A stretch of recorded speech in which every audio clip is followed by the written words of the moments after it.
okkarma.com presents my cold baths, how they affected me. I have done cold baths at different periods of my life. When I was a kid, I used to take them in the summers. Later in my youth, I extended that to be taken all through the year.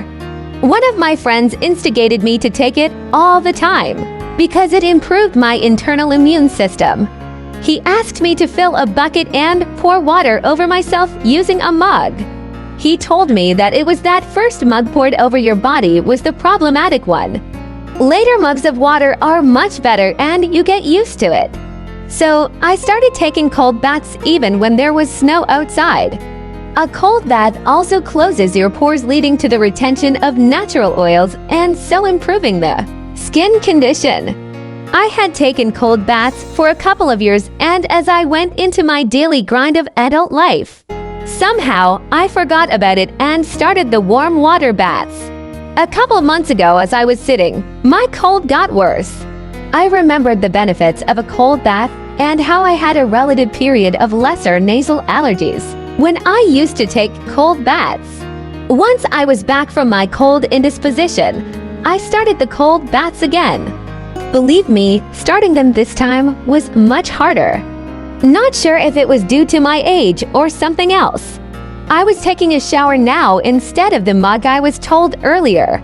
As I continued with the bath, my resistance to the cold improved, and I did not feel that cold later. The key is the initial 10 seconds that the water hits your body. I have revised the method slightly due to the shower head.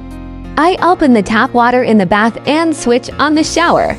I stand aside as the water starts from the shower head. What I then do is take my legs into the water first. As I get used to the temperature, I get my upper body inside the shower, followed by my head and back. This way I tune my body and let it take the cold in stages, not shocking it immediately. I know this is contrary to the immediate shock of the mug I used to do earlier, but this is better now for me at my age. Once I get used to the water, I can enjoy the bath. The best feeling is when I step outside the bathtub. My body starts warming and I don't feel cold. The reverse happens in the hot water bath. As soon as the water is turned off, the body starts feeling cold till you dry yourself. Hot water may also be needed sometimes, as it opens the pores and cleans the buildup of dirt and toxins in the skin. Hot water helps in better sleep, they say. If you have a cold, a hot water bath makes you feel good as it improves the sinuses. I am discussing the cold bath here though. It feels good to take a cold bath, and the reasons are not hard to fathom. Cold water influences the nervous system as it sends electrical impulses to our brains.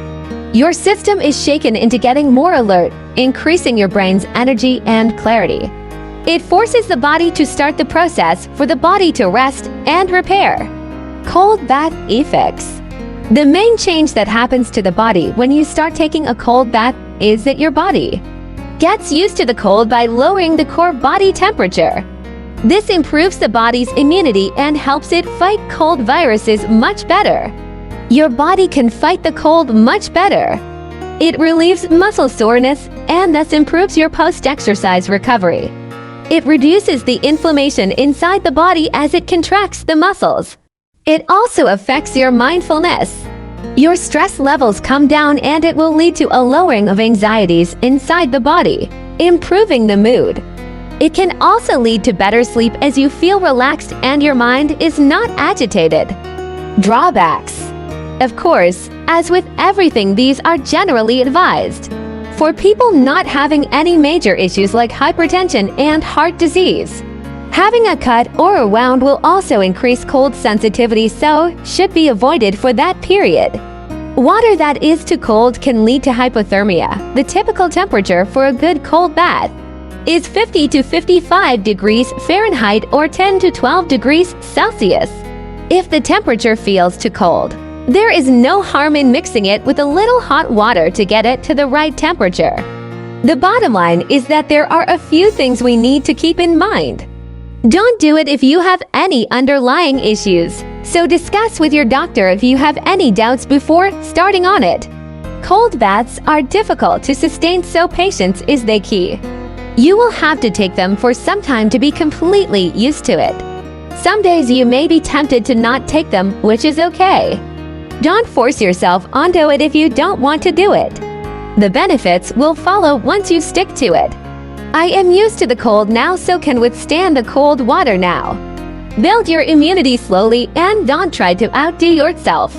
Cold temperature is also to be monitored.